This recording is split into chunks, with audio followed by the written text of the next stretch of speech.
শাণ্ডুল্যমণি পাঞ্জিপতি দেখে বললেন, আগামী কার্তিক মাসের শুক্লপক্ষের অষ্টমী দিবসে কৃষ্ণ গোচারণে যাবে। একটা ভালো দিন, শুভ দিন, শুভ মুহূর্ত পাওয়া গেছে।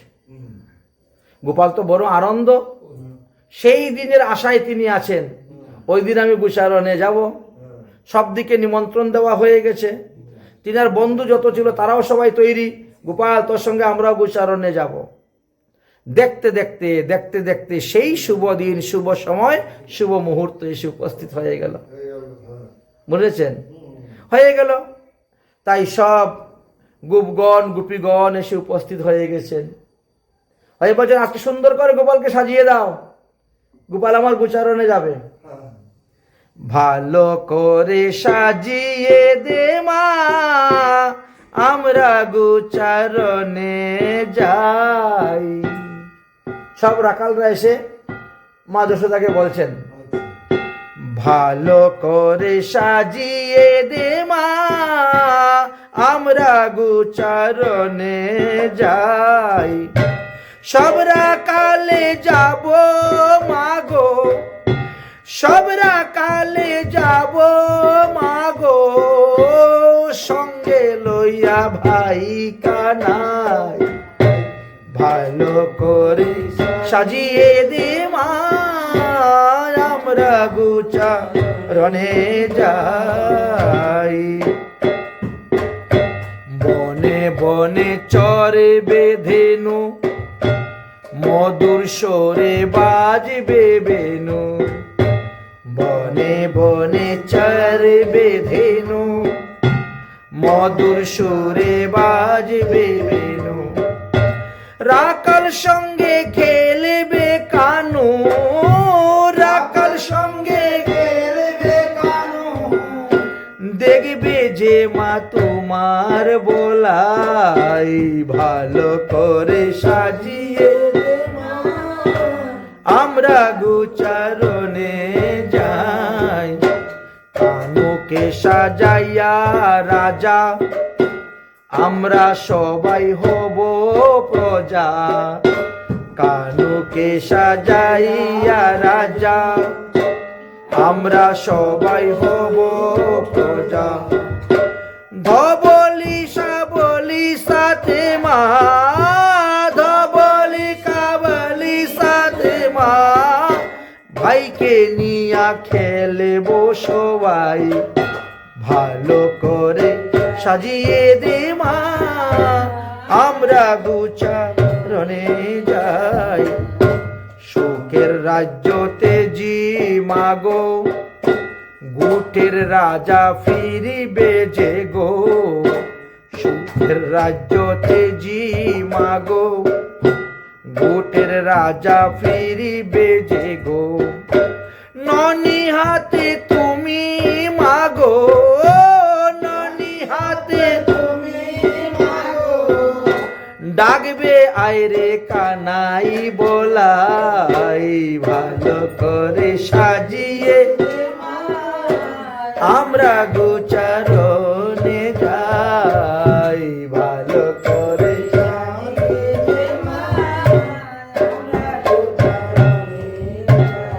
তাই মা যশোদা গোপালকে আজ খুব ভালো করে সুন্দর করে সাজিয়ে দিয়েছেন। বেনু বেত্র সিংহা বাঁশি আদি সব দিয়েছেন।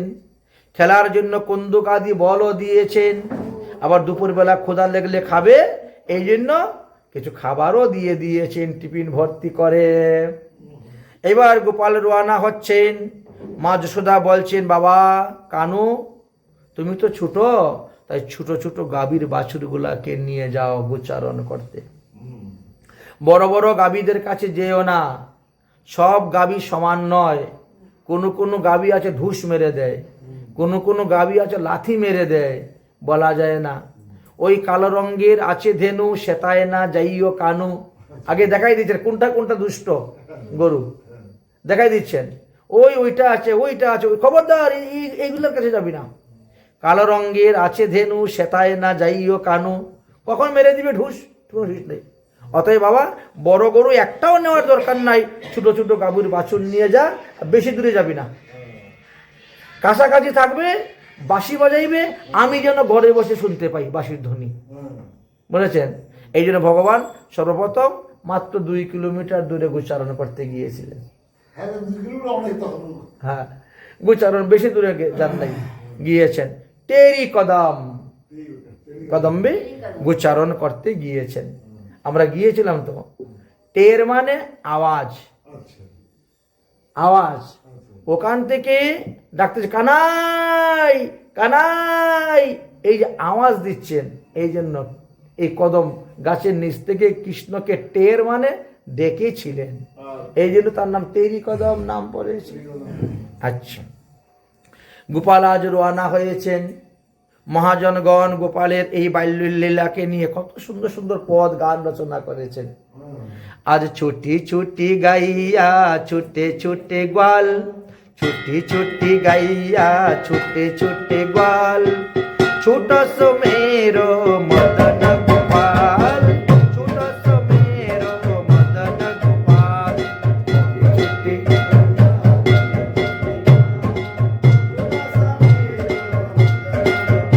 ও ছোট সুমের মদন গোপাল,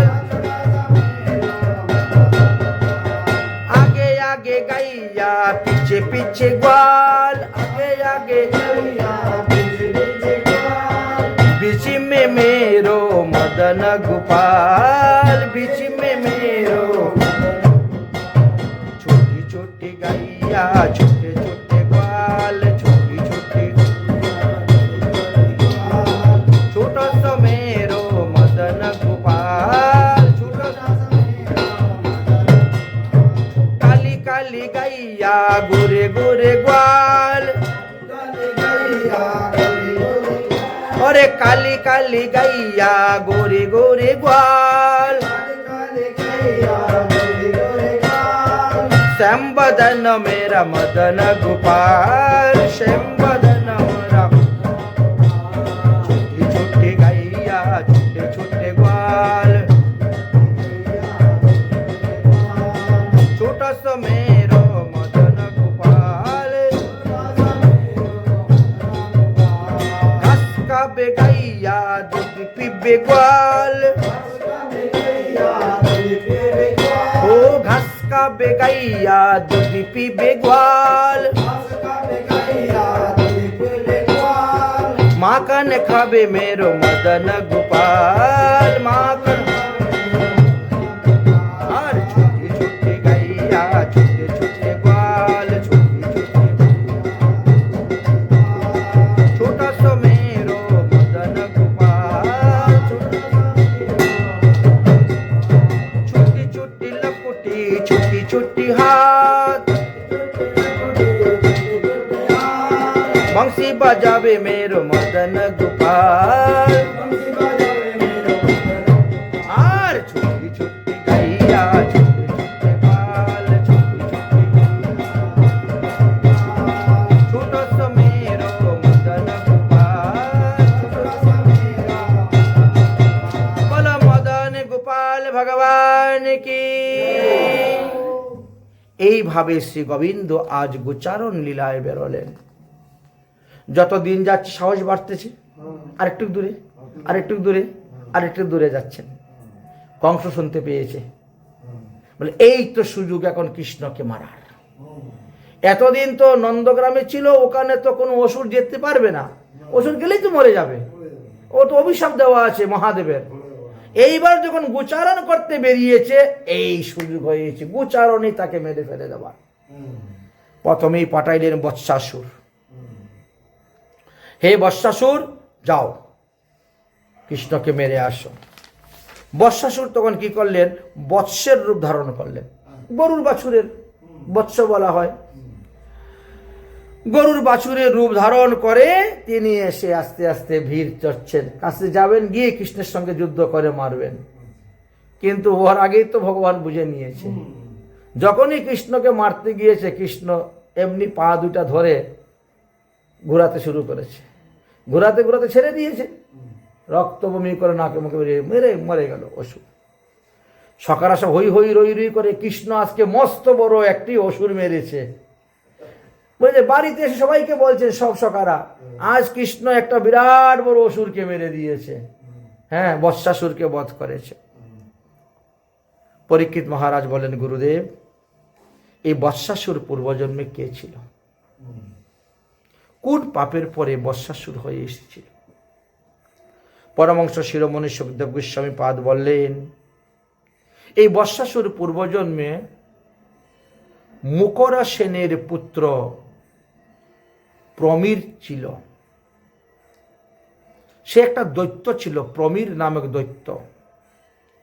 একদিন সে বৈশিষ্ট্য মুনির নন্দিনী নামক কামধেনুকে চুরি করে নিয়ে যাওয়ার জন্য তিনি চেষ্টা করলেন। যখন কোনো সুযোগ পেলেন না, তখন সে ব্রাহ্মণের রূপ ধারণ করে বৈশিষ্ট্য মুনির কাছে গিয়ে গাভীটাকে ভিক্ষা চাইলেন। দৈত্য হয়ে ব্রাহ্মণ রূপ ধারণ করে গিয়ে ভিক্ষা চাইল। বৈশিষ্ট্য মুনি ধ্যানের দ্বারা জানতে পারলেন যে এ তো ব্রাহ্মণ নয়, এ তো প্রমীর নামক অসুর। আচ্ছা,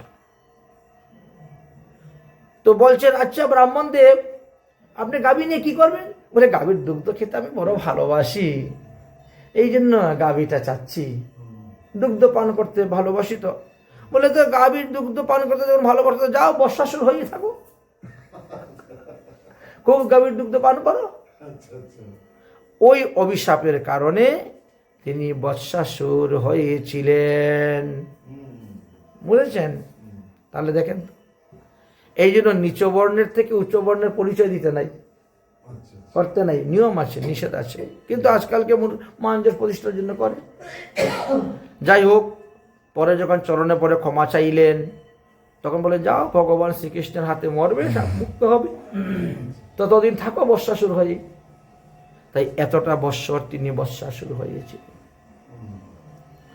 কিছুদিন গত হয়ে গেল, তারপরে পাঠালেন বকাসুরকে কংস। তিনি তো চেষ্টায় আছেনই, একের পরে এক। বকাসুরকে পাঠাইলেন। বকাসুরও বিশাল বকের রূপ ধারণ করে একেবারে এসে উপস্থিত হলো।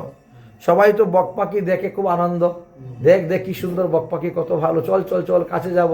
ওর পায়ে ধরে, কেউ লেজে ধরে টানে, কেউ ইয়ে করে, কিন্তু বক কিছু বলে না। আর যেই কৃষ্ণ গিয়েছে এমনি খপ করে ধরে ফেলছে, কৃষ্ণকে গিলে ফেলে নিবে। কিন্তু ভগবান তখন এমন ব্রহ্মতেজ প্রকাশ করেছেন যে বকাসুরে ব্রহ্মানন্দ ফেটে গেল। এক পা দিয়ে ধরেছেন, তার ঠুট একটা চেপে, আর এক হাত দিয়ে টান দিয়ে একবার ছিঁড়ে ফেলে দিয়েছেন বকাসুরকে। বকাসুর মারা গেল। জিজ্ঞেস করলেন, এই বকাসুর কে ছিল? তস্মৈ সাপং দদৌ জঙ্ঘা জঞ্জুলীন মুনি সত্যম বকাবৃত্তং কৃষা নিত্যম বকু ভব দুর্জয়ে। এই বকাসুর পূর্বজন্মে হয়গ্রীব নামক দৈত্যের পুত্র ছিল। যে হয়গ্রীব ওই ধন্বন্তরীর কাছ থেকে অমৃতের কলস নিয়ে চলে গেছিল, ওই হয়গ্রীব নামক দৈত্যের পুত্র ছিলেন এই বকাসুর পূর্বজন্মে। তিনি একদিন কি করেছিলেন, জাঞ্জুলি মুনির আশ্রমে গিয়ে বড়শি দিয়ে মাছ ধরতে শুরু করেছেন। মুনির পুকুরে মাছ আছে, জলাশয় থাকলে মাছ থাকবেই, ধরতে শুরু করে দিয়েছেন। জাঞ্জুল্য মুনি তখন এসে বলছেন, ভাই, জীবহত্যা মহাপাপ, তুই এখানে মাছ ধরিস না, এখান থেকে মাছ নিস না, মাছ খাইস না। কিন্তু মুনির কথা শুনলো না, বুঝেছেন? মুনির কথা শুনলো না।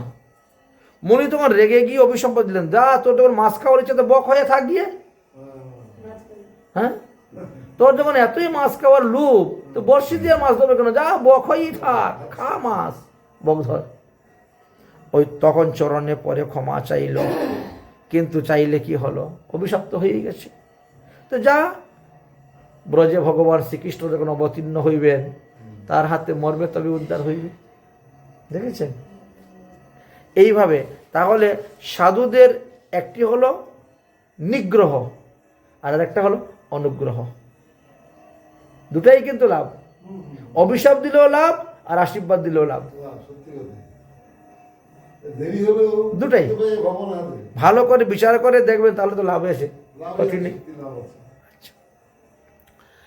এইভাবে যখন একের পর এক অসুর মারতে শুরু করলেন, তখন কংসের আরো ভয় জন্মিল, আরো ভয়ঙ্কর অসুরদেরকে আনতে শুরু করলেন। এবার আনলেন অগাসুর।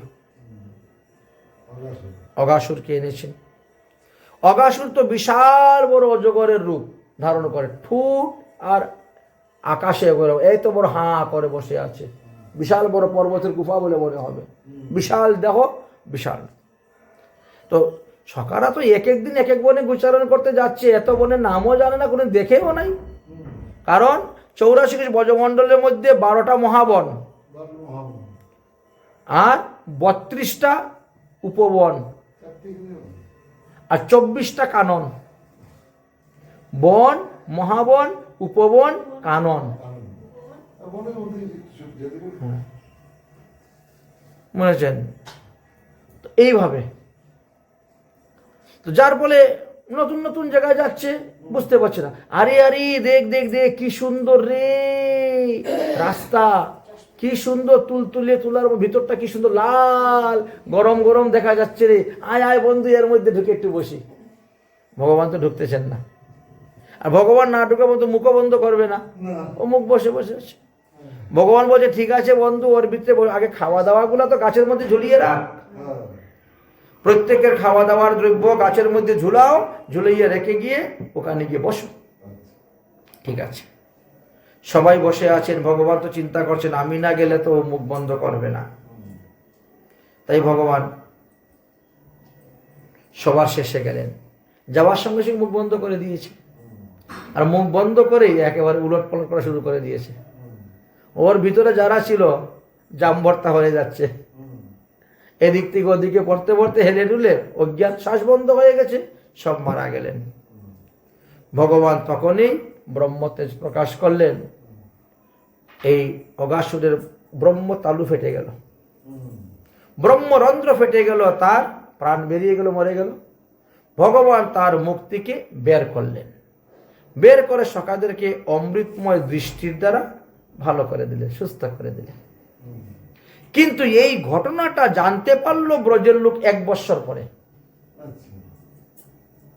পরীক্ষিত বলল যে প্রতিদিন যে যাহা যাহা ঘটনা ঘটে সবাই এসে বলে কৃষ্ণ আজকে অগাসুর মেরেছে, বকাসুর মেরেছে, কৃষ্ণ আজকে বর্ষাসুর মেরেছে। তাহলে অগাসুর মারার পরে সেটা 1 বৎসর পরে কেন সকারা বলল ব্রজেতে? 1 বৎসর কেন এটা গোপন রেখেছিল আমি জানতে চাই। বললেন যে দেখেন, এই 1 বৎসরটা ছিল ব্রহ্মমোহন লীলা। ব্রহ্মমোহন লীলা এই 1 বৎসর হয়েছিল।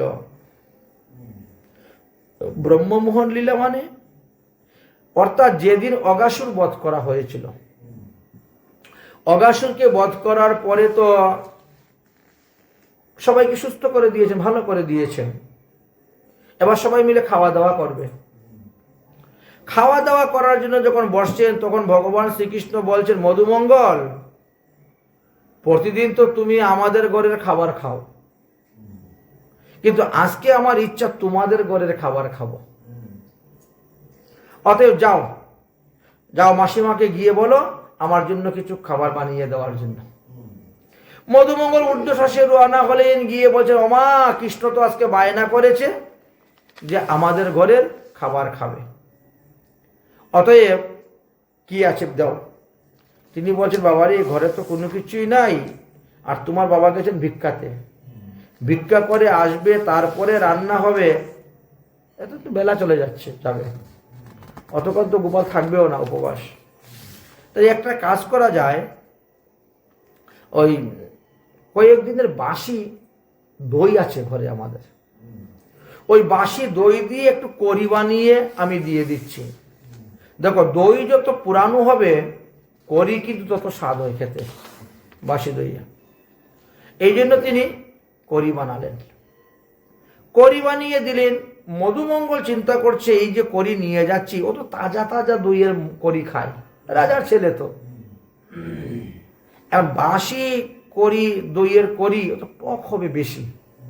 যদি কৃষ্ণ মুখের মধ্যে দিয়ে থুতু করে ফেলে দেয়, তাহলে সব সকাদের কাছে আমি ছুটু হয়ে যাব।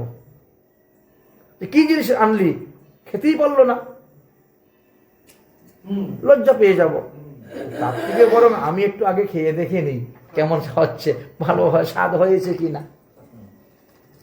অনেকেই দেখবেন ও রান্না করতে করতে একটু মুখে দিয়ে চাটে, লবণটা বেশি হলো কিনা, ঝালটা বেশি হলো কিনা, সুস্বাদ্য টেস্ট হয়েছে কিনা। কিন্তু ওটা তো নিয়ম নয়। আর তুমি যদি আগে সবজির স্বাদ নিয়ে নিতে, ভগবানের ভোগ লাগবে কেমন করে।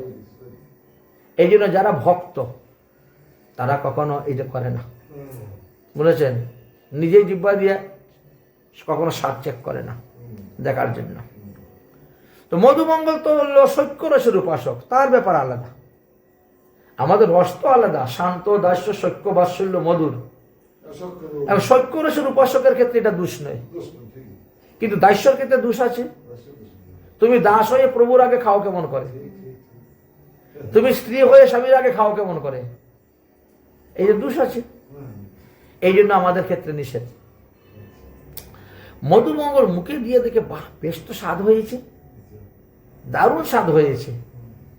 তো চিন্তা করলো, কৃষ্ণ তো এতগুলা খেতে পারবে না, বুঝেছেন, ও নিজে খাবেও না আর বন্ধুদেরকে বিলাবে, তার থেকে বড় আমিই খাই, স্বাদ যখন বেশি হয়েছে, ভালো হয়েছে, আমি খাই, ও লোক যতটা খাবে ততটা নিব। এই জন্য ওই মধুমঙ্গল খাচ্ছে আর যাচ্ছে। কৃষ্ণ দূর থেকে দেখে ফেলেছেন, মধুমঙ্গল মাসিমা আমার জন্য পাঠাইলেন আর তুমি খেয়ে নিচ্ছ, বলে কৃষ্ণ উঠে দিয়েছে দৌড় ধরার জন্য মধুমঙ্গলকে। সেই সময়ে ব্রহ্ম এসেছেন ব্রহ্মলোক থেকে, যে ভগবানকে যে আমি পাঠাইলাম কংসকে বধ করার জন্য, 5.5 বছর পার হয়ে গেছে, এতটা দিন গত হয়ে গেল, তিনি এখনো কংসকে বধ করেন নাই। কি কাজ করতেছেন, কোন লীলায় ডুবে আছেন, গিয়ে দেখি তো একবার। তিনাকে পাঠাইবার মূল উদ্দেশ্য তো হলো এটাই, কংসকে, কংস আদি অসুরদেরকে সংহার করার জন্য, বধ করার জন্য। আর অবতারের তো আলাদা, নরসিংহ অবতারে তো অবতীর্ণ হয়েই যুদ্ধ শুরু করে দিয়েছেন, ঠিক না? বরাহ অবতার অবতীর্ণ হয়েই যুদ্ধ করে দিয়েছেন। কিন্তু কৃষ্ণ বলে তো তা নয়, রাম অবতারে তা নয়, কারণ এটা হলো লীলা পুরুষোত্তম রূপে এসেছে লীলা করার জন্য। ব্রহ্মার তো লাগছে কত তাড়াতাড়ি ভগবান কার্য সমাধান করে চলে আসবেন, তো দেখি তো কি করতেছেন। এই জন্য ব্রহ্ম এসেছেন দেখার জন্য। তো ব্রহ্মা তো আকাশ মার্গে বিমান নিয়ে বসে আছেন, বসে দেখছেন কৃষ্ণ দৌড়ে যাচ্ছে, দৌড়ে গিয়ে মধুমঙ্গলকে ধরেছে। আর মধুমঙ্গল কি করছে, বলছে পরে খেতে পারবো কিনা, একটু বেশি করে খেয়ে, ঢকঢক করে মুখে ঢুকাই দিয়েছে, একবারে গাল দুইটা ফুলে তুম্বা হয়ে গেছে। কৃষ্ণ 2 গালে 2 হাত দিয়ে কিল মেরেছেন। আচ্ছা, কিল মারলে কি অবস্থা হয়, ওর মুখের থেকে সব বেরিয়ে একবারে কৃষ্ণের চোখ, নাক, মুখ সব ভরে গেছে, ভরে গেছে, বুঝেছেন। মধুমঙ্গল মানে এত স্বাদ হয়েছে, কৃষ্ণের গাল ধরে চাটতে শুরু করে দিয়েছে, আর কৃষ্ণ মধুমঙ্গলের গাল ধরে চাটতে শুরু করেছেন। এই দৃশ্যটা দর্শন করে ব্রহ্মার মনে সন্দেহ হলো, এত আমার ভগবান নয়, ভগবান তো কারো ঝুটা খায় না, কারো গাল চাটে না, তাহলে এবার কোন কৃষ্ণ আসলো? হ্যাঁ, তাহলে ইনি কি আমার সেই আসল ভগবান না নকল ভগবান? আসল কৃষ্ণ না নকল কৃষ্ণ পরীক্ষা করার জন্য এরা তো খাওয়া দাওয়ার মধ্যে মত্ত আছেন। ওই সুযোগে সমস্ত গাভী বৎসগুলাকে চুরি করে নিয়ে সেই বৃন্দাবনে রঙ্গজি মন্দিরনাথের পাশে, রঙ্গনাথজি মন্দিরনাথের পাশে ওখানে একটা পর্বতের গুফা ছিল, ওই গুফার ভিতরে ঢুকিয়ে মন্ত্রের দ্বারা মোহনিদ্রায় নিদ্রিত করে দিয়ে গুফার দরজার মধ্যে বড় একটা পাথর চাপা দিয়ে রেখে দিয়ে ব্রহ্মা চলে এসেছে, থাক তোরা ঘুমে। এদিকে সকারা খাওয়া দাওয়া করতে করতে বলছে, ভাই আমাদের গাভীর বাছুরগুলা দেখতে পাচ্ছি না রে, কোথায় গেল রে, একটা বাছুরও নেই। কৃষ্ণ বলছে, চিন্তা করিস না, তোরা শান্তিমতে বসে খা, আমি যাচ্ছি গাভীর বাছুরগুলা দেখার জন্য। যেই কৃষ্ণ চলে গেছেন, ব্রহ্মা পেয়ে গেল সুযোগ, ওই সব সখাদেরকে মোহনীদের নির্দিত করে দিয়ে এই যে মানসী গঙ্গার পারে হরিদেব মন্দির, হরিদেব মন্দিরের পিছনে একটি গুফা ছিল, গিরিরাজ পর্বতে বিশাল গুফা ছিল, ওই গুফার ভিতরে ঢুকিয়ে নিয়ে রেখে দরজা বন্ধ করে মোহন হৃদয় নির্দিষ্ট থাক পরে। দুই জায়গায় কিন্তু রেখেছে, বৃন্দাবন আর গোবর্ধন। রেখে ব্রহ্মা মনে মনে চিন্তা করলেন, যাই আমি এখন ব্রহ্মলোকে চলে যাই। যদি আসল কৃষ্ণ হয়ে থাকেন তাহলে তো উনি জানেন আমার লীলা, আমি সব শয়তানি করেছি, চালাকি করেছি, অতএব তখন আমার কাছে যাবেন, ব্রহ্মা আমার সখাদেরকে দাও, আমার গাভীদেরকে দাও, গাভী বাছুর দাও। আর নকল কৃষ্ণ হলে তো বনে বনে খুঁজে বেড়াবে, ঘুরে বেড়াবে, খুঁজতে শুরু করবে, এখানেই পরিচয় হয়ে যাবে ইনি আসল কৃষ্ণ না নকল কৃষ্ণ। ব্রহ্মা তো মনে মনে মন কলা খাচ্ছেন, তিনি ব্রহ্মলোকে গিয়ে বসে আছে, কৃষ্ণ আমার কাছে আসবে। আর ভগবান শ্রীকৃষ্ণ বলেন, অরে ব্রহ্মা, তুমি আমার কোনো ক্ষতি করতে পারো নাই, বরং তোমার এই লীলাতে আমার উপকার হয়ে গেল। আমি যবে থেকে ব্রজেতে জন্মগ্রহণ করেছি সেই দিন থেকে সমস্ত ব্রজগোপীদের মনে একটাই বাসনা, কৃষ্ণ যদি আমার পেটের ছেলে হতো তাকে আমি কুলে নিতে পারতাম, তাকে স্তনদুগ্ধ পান করাতে পারতাম, তাকে নিয়ে ঘুমাতে পারতাম, তাকে স্নান করাতে পারতাম, সেবা করতে পারতাম। কিন্তু অত নন্দ রাজার ছেলে, সবার তো ওর উপরে অধিকার স্থাপন করে, সেটা করতে পারে না। এই জন্য গোপীদের মনে এই আকাঙ্ক্ষা ছিল। ভগবান চিন্তা করলেন, যতগুলা সখাগুলাকে আজ ব্রহ্মা চুরি করে নিয়েছে, আমি প্রত্যেকটা সখার হুবহুবু রূপ ধারণ করব, পরে সেই ব্রজগোপীদের ঘরে যাব আর তাদের মনোবাসনা পূর্ণ করব। ঠিক তেমনি ভাবে গাভীগণের মনেও বাসনা। এই গাভীগণ যারা ছিল এরা তো মুনি ঋষিগণ, এরা গাভী রূপ ধরে এসেছেন ভগবানের সেবা করার জন্য, যে আমার দুগ্ধ গোবিন্দের সেবায় লাগবে, এই জন্য তারা গাভী রূপ ধারণ করে এসেছেন। কিন্তু যার বাড়ি নবলক্ষ গাভী, তার কার দুধ কোন ভগবানের সেবা লাগে কে জানে, সবারটা তো লাগে না। এই জন্য তাদের মনে কৃষ্ণ যদি আমার সন্তান হইতো, আমার পেটের সন্তান হইতো, বৎস হইতো, তাহলে তো বুঝতে পারতাম, হ্যাঁ সে আমার স্তনপান দুগ্ধ পান করতেছে, আমার গরু জন্মটা সফল হইতো। এই বৃথা বৃথা আমি গরু জন্মটা নিয়ে আসলাম কৃষ্ণ সেবার জন্য, জানি না আমার দুধ দই ঘি তার সেবায় লাগে কি না। দুঃখ মনের মধ্যে। তাই শ্রী গোবিন্দ চিন্তা করলেন, আজকে সব বাছুরদের রূপ ধারণ করে গিয়ে ওই সেই গোমাতার স্তনদুগ্ধ পান করব, করে তাদের মনোবাসনা পূর্ণ করব। এই জন্য গোবিন্দ আর ব্রহ্মার কাছে না গেলে তিনি স্বয়ং সব সখাদের রূপ, সব গাভীর বাছুর রূপ হয়ে গেলেন, হয়ে সেই স্থানে গিয়ে স্তনদুগ্ধ পান করতে শুরু করলেন। আর অন্য যারা ছিল ওরা তো মোহনীদের নির্দিত, তাহলে ব্রজে এসে কে বলবে কৃষ্ণ আজকে অগাসুর মেরেছে? কৃষ্ণই তো সব জায়গাতে। ঘটনাটা কেউ জানতেন না, কারণ ওই দিন বলরামের জন্মতিথি ছিল বলে বলরামও ওই দিন গোচারণে যায় নাই। এই জন্য কথাটা একেবারে গোপন রয়ে গেছে।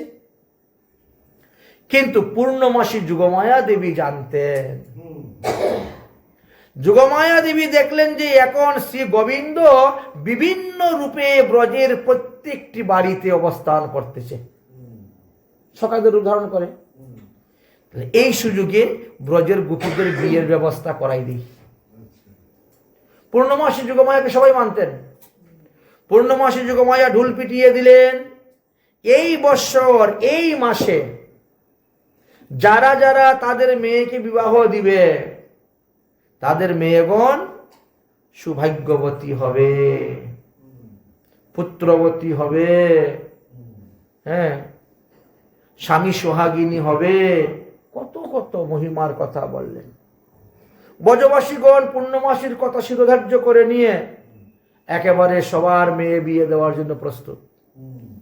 1 বছরের মেয়ে, 2 বছরের মেয়ে, 3 বছরের মেয়ে, 4 বছরের মেয়ে, 5 বছরের মেয়ে, 6 বছরের মেয়ে, সব বিয়ে দেওয়া শুরু হয়ে গেল পিঁড়ির মধ্যে বসিয়ে বসিয়ে। এমন একটা শুভ দিন, ভালো দিন ছাড়া যায়? মেয়ে বিয়ে দেওয়ার পরে বাড়িতে থাকবে, মেয়ে বড় হলে যাবে শ্বশুর বাড়ি, কি আছে, বিয়ে তো হয়ে গেল। শুভ দিনে, শুভ সময়, শুভ মুহূর্তে হয়ে গেল বিয়ে। বিয়ে হলো তো বিয়েটা করলো কে? ভগবান শ্রীকৃষ্ণ। তখন সব সখাদের রূপ ধারণ করে আছেন ব্রজে, বিয়ে করে নিয়েছেন। এই জন্য ভগবান শ্রীকৃষ্ণ রাসলীলা যে করেছেন ওখানে সক্রিয় স্ত্রীর সঙ্গে রাসলীলা করেছেন, ওটা পরক্রিয়া নয়, অন্যের স্ত্রীর সঙ্গে করেন নাই। কিন্তু যোগমায়ার কারণে কেউ বুঝতে পারে নাই, সবাই মনে করছে পরক্রিয়া, সক্রিয় হয়ে গেলেন। 1 বছর পূর্ণ হওয়ার মাত্র 5 দিন বাকি আছে। 1 বছর পূর্ণ হওয়ার, হ্যাঁ 5 দিন বাকি আছে। তখন ব্রহ্মা মনে মনে চিন্তা করলেন যে কি ব্যাপার, কৃষ্ণ তো এখনো আসে নাই, 360 দিন হয়ে গেল। 360 দিনে চান্দ্রমাস্য হয়, আর 365 দিনে সৌরমাস্য হয়, বলেছেন। এই 2 মাসে সামঞ্জস্য বজায় করার রাখার জন্য তো এই মল মাস একটা বেরিয়ে যায় অতিরিক্ত, প্রতি বছর যে 5 দিনের উপরে সময়টা বেরিয়ে যাচ্ছে। তো যাই হোক, এবার ব্রহ্মা আসলেন। ব্রহ্মা এসে দেখেন ভগবান তো খুব লীলা করতেছেন, হই হই রই রই করে সকাদের সঙ্গে খেলাধুলা করতেছেন, গাভীর বাছুরগুলাও চোরাচুর। আরে এ কেমন করে হলো? আমি যাদেরকে নিদ্রা দিলাম, মোহনিদ্রা, এটা তো আমি ছাড়া অন্য কেউ ভাঙতে পারবে না। তাহলে কৃষ্ণ তাহলে তো আসল ভগবান, উনি তো কর্তব্য সব করতে পারেন। দেখি তো গিয়ে বৃন্দাবনে গিয়ে দেখেন ব্রহ্মা যাদেরকে মোহনিদ্রা দিয়েছে এরা তো ঘুমিয়ে আছে। গোবর্ধনে এসে দেখেন এরাও ঘুমিয়ে আছে, বুঝেছেন? তাহলে আমি যাদেরকে ঘুম পাতিয়েছি এরা কি নকল? নকলগুলাকে আমি নিয়ে গিয়ে চুরি করে, আর ওরা মনে হয় আসল। কে আসল কে নকল পরীক্ষা করতে করতে ব্রহ্মা একবার গোবর্ধনে, একবার বৃন্দাবনে, আর একবার চৌমাতে যেতেন। চৌমা ওখানে আপনাদের যাওয়া হয় নাই, ওটা অনেকটা দূর। ওখানে একটা বন আছে ব্রহ্মবন, যেখানে ব্রহ্মা শ্রীকৃষ্ণের কাছে ক্ষমা চেয়েছিলেন এই অপরাধের জন্য। ওখানে ব্রহ্মার মূর্তি আছে, নাম হলো ব্রহ্মবন, চৌমা জায়গার নাম। চতুর্মুখ ব্রহ্মা ওখানে গিয়েছিলেন বলে চৌমা নাম করেছে। সেই ব্রহ্মবন, ব্রহ্মা গিয়ে ভগবান শ্রীকৃষ্ণের চরণে পড়লেন, ক্ষমা ভিক্ষা চাইলেন। ভগবান তাকে ক্ষমা করে দিয়ে দিলেন। কিন্তু তথাপিও তার অপরাধ হলো। সেই অপরাধে ব্রহ্মা হরিদাস হইলেন, 22 বাজারে মায়ের খাইলেন, তাই না লেখা আছে। যাই হোক, ভগবান শ্রীকৃষ্ণ ওই দিন, তখন ওই ব্রহ্মা যখন এদেরকে নিয়ে আসলেন, তখন শ্রীকৃষ্ণ তিনি নিজের শরীরটা গোপন করে নিলেন। তারপরে ওই সখাগণগুলা এবার বাড়িতে এসে হই হই রই রই করে বলছে, আজকে কৃষ্ণ একটি মস্ত বড় অসুর মেরেছে, অগাসুর। কিন্তু মধ্যে 1 বছর চলে গেছে, ওরা বুঝতেই পারে নাই। এই ছিল মূল কারণ। এবার ওরা বলছে, আরে এই মেয়েটাকে দুলহন বলে, কেন ওটা তোর বউ? আমার বউ? আমি এবার কবে বিয়ে করলাম? কেন তোর মনে নেই তুই যে বিয়ে করেছিলে? ওই মা বাবা বলছে তুই বিয়ে করেছিস, তখন তারা স্বপ্নবৎ দেখতেছে, স্বপ্নবৎ তাদের বিয়ে হচ্ছে। ওই দেখে তারাও তাদেরকে স্ত্রী রূপে গ্রহণ করে নিল, বুঝেছেন? ভগবান শ্রীকৃষ্ণ এইভাবে বহুবিধ লীলা করে যাচ্ছেন। ব্রহ্মা তখন ভগবানেরকে একটা বাঁশি দান করলেন। বাঁশি দান করে বললেন, আজকে থেকে তোমার নাম হলো মুরলীধর। এই বাঁশিটাকে তুমি বাজাবে, বাজিয়ে গোপীগণের মন হরণ করবে, তাই নাম মুরলীধর। এখন প্রশ্ন হলো, ব্রহ্মা এই বাঁশি পেল কোথায়? ব্রহ্মা যে ভগবানকে মুরলী দান করলেন আর ভগবানের নাম মুরলীধর রাখলেন, ব্রহ্মা সেই বাঁশি কোথায় পেলেন? প্রশ্ন তো আসবেই। বললেন যে কোন এক সময়ে ব্রহ্মলোকে ব্রহ্মা এক বিশাল যজ্ঞ করেছিলেন। সেই যজ্ঞতে 24.5 পর্ব যুক্ত একটা বাঁশ উঠেছিল। পর্ব মানে বুঝেন তো, 2 ঘাটের মধ্যখান স্থান, এগুলোকে পর্ব বলা হয়। বাঁশের ঘাট আছে না, 2 ঘাটের মধ্যখান স্থানকে পর্ব বলে। বাঁশটা কত? 24.5 পর্ব। ভগবানের মন্ত্র কিন্তু 24.5 অক্ষর। পূর্ণ দীক্ষা যারা পায় তারা 18 অক্ষর বীজ মন্ত্র আর 24.5 অক্ষর গায়ত্রী মন্ত্র, এগুলো সমস্ত মন্ত্রের রাজা, বলেছেন সমস্ত মন্ত্রের রাজা। তবে এটা সবাইকে দেওয়া হয় না, যারা সদাচার মানে প্রসাদ বুঝি হয় তাদেরকে এই মন্ত্রটা দান করা হয়।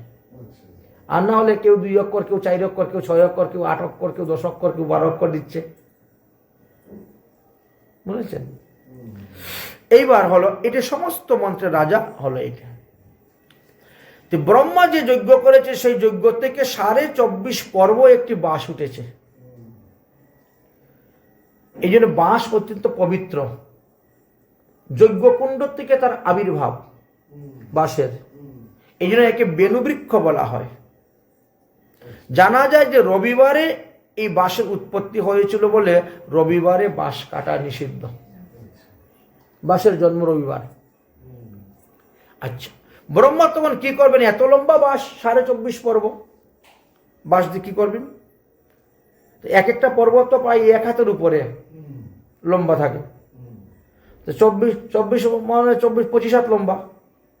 25 হাত লম্বা হলে 30-40 ফুট হয়ে যাচ্ছে, 40-50 ফুট তো একটা বাঁশ হয়ই লম্বা। মানে এত লম্বা বাঁশ তিনি কি করবেন, কোথায় রাখবেন? তো তিনি প্রথমে কি করেছেন, 9টা পর্ব নিয়ে একটা টুকরা করেছেন, 9টি পর্ব নিয়ে ওটাকে কেটে টুকরা করে ও দিয়ে একটা ধনুষ বানালেন। এই ধনুষের নাম হলো সারঙ্গ ধনুষ। এই ধনুষটা ভগবান বিষ্ণুকে দান করলেন অসুর নিধন করার জন্য। তারপরে তিনি 60টা পর্ব নিয়ে একটা ধনুষ বানালেন, সেই ধনুষের নাম হলো জয়ন্ত ধনুষ। সেটা তিনি মহাদেবকে দিলেন অসুর নিধন করার জন্য।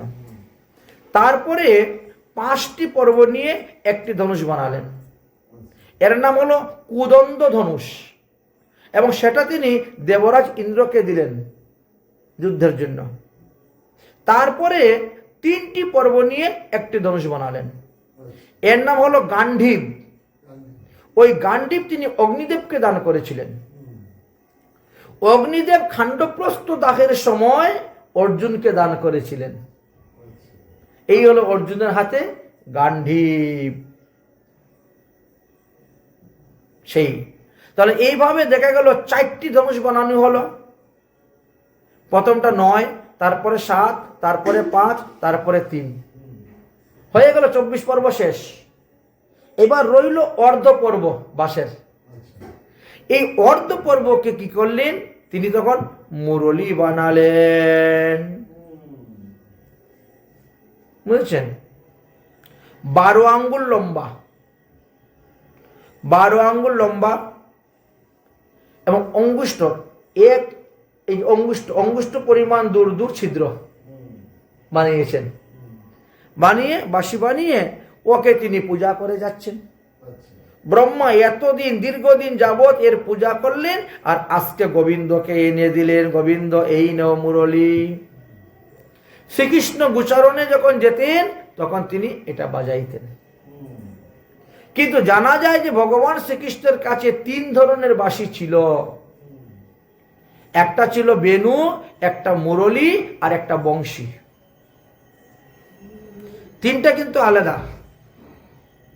মুরলীটা থাকে 2 হাত লম্বা, বেণুটা থাকে 12 আঙ্গুল লম্বা, আর বংশী থাকে 8 আঙ্গুল লম্বা। আর বংশীকে 8 আঙ্গুল, আর বংশী 17 আঙ্গুল লম্বা। এগুলোর নাম আছে আলাদা। তো কৃষ্ণ যখন গোচারণে যাইতেন তখন বেণু বাজিয়ে বাজিয়ে গোচারণে যাইতেন। যখন গোচারণ থেকে আসতেন তখনও বেণু বাজিয়ে বাজিয়ে গোচারণ থেকে আসতেন। যখন ক্ষুধা লাগতো ভোজন তখন তিনি মুরলী বাজাইতেন। আর গোপীদের মন যখন আকর্ষণ করতেন তখন তিনি বাঁশি বাজাইতেন। এইভাবে শ্রী গোবিন্দ লীলা করতেন। তার ব্রহ্মা ভগবানকে 40টা শ্লোকের দ্বারা স্তুতি করেছিলেন। শিশু বৎস হরি ব্রহ্মা করি অপরাধ, অপরাধ ক্ষমিবারে মাগিলেন প্রসাদ। তাই ভগবানের কাছে প্রার্থনা করেছিলেন, ক্ষমা ভিক্ষা চেয়েছিলেন। যাই হোক, ভগবান তাকে ক্ষমা করে দিলেন এবং তিনি চলে গেলেন। ব্রহ্মলীলার কথা আমরা এখানে বিশ্রাম দিচ্ছি।